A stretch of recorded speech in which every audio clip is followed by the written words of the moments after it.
This is TechCrunch. Sam Altman's blowtorch to his competitors is so hot, it even includes a new partnership with Amazon Web Services. As OpenAI announced two open-weight reasoning models with capabilities on par with its O series, Amazon announced that the new models would become available on AWS on Tuesday. This is the first time that OpenAI models will be offered by AWS, the company confirmed to TechCrunch. They will be available as a model choice with Amazon AI Services Bedrock and SageMaker AI. While anyone can download the models via Hugging Face, Amazon is offering these models with OpenAI's full knowledge and approval, as Dmitry Pimenov, the model maker's product lead, indicated in the announcement. A spokesperson described the offering as similar to how Amazon offered open model DeepSeek R1 earlier this year. This is a juicy competitive move for both companies. For AWS, it finally puts the cloud giant in the same sentence as the biggest model maker, OpenAI. Until now, AWS has best been known as a major host and a financial backer of Anthropic's Claude, one of OpenAI's biggest competitors. AWS offers Claude, along with other models from makers such as Cohere, DeepSeek, Meta, and Mistral, as well as its own homegrown ones in its AI services. Specifically, Bedrock allows AWS customers to build and host generative AI apps using models of their choice. SageMaker, on the other hand, allows AWS customers to train or even build their own AI models, largely for analytics uses.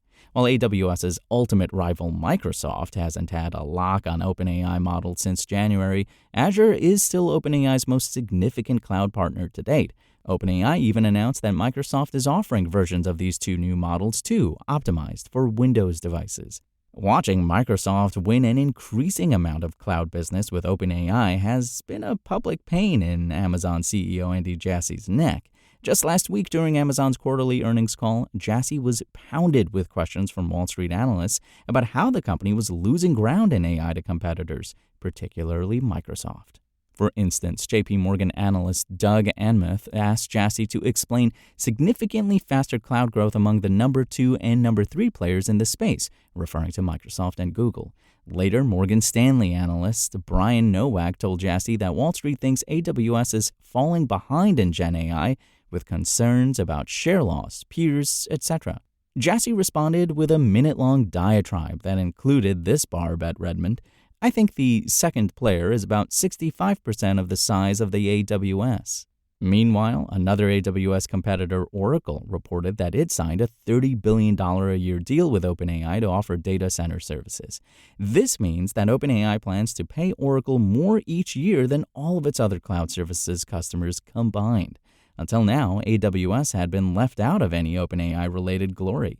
As for how such a move with AWS benefits OpenAI, the AI provider's relationship with Microsoft is notoriously strained, as the two are reportedly renegotiating their long-term partnership deal. What better way for OpenAI to strengthen its position than to cozy up to the biggest cloud provider, even if, initially, on a small scale? In addition, this partnership allows swaths of AWS enterprise customers to easily experiment with using OpenAI models with their hosted AI apps.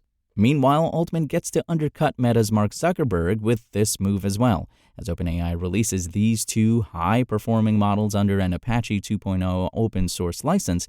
Meta recently admitted that it probably won't continue to open-source all of its upcoming superintelligence models. The AI audio generation unicorn ElevenLabs announced a new model on Tuesday that allows users to generate music, which, it claims, is cleared for commercial use. This move marks ElevenLabs' expansion beyond its main focus thus far in its 3 years of existence, which has been building AI audio tools. ElevenLabs is a leader among companies making text-to-speech AI products, and it has expanded into conversational bots and tools that translate speech into other languages. Alongside the launch, ElevenLabs shared samples of its AI-generated music. One features a synthetic voice rapping about how it came up through the cracks with ambition in my pocket and left its hometown, traveling from Compton to the cosmos. It's unsettling to hear a computer reflect the influence and language of artists like Dr. Dre, N.W.A., and Kendrick Lamar, who actually lived the experiences that this technology is attempting to emulate. Given these concerns around what material AI music generation tools are trained on, it's not so straightforward for startups to delve into music generation.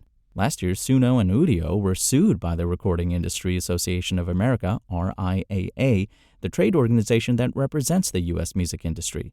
These lawsuits allege that Suno and Udio trained their music generation models on copyrighted material.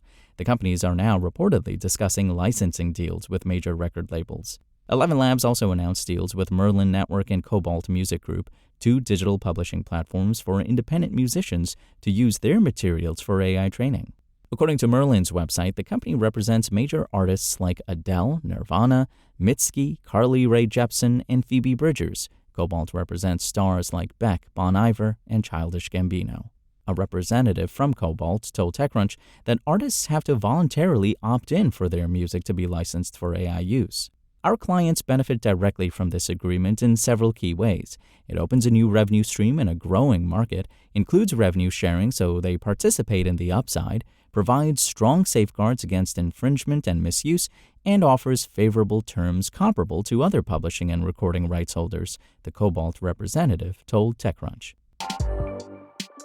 That's all for now. For more stories like this one, visit TechCrunch.com.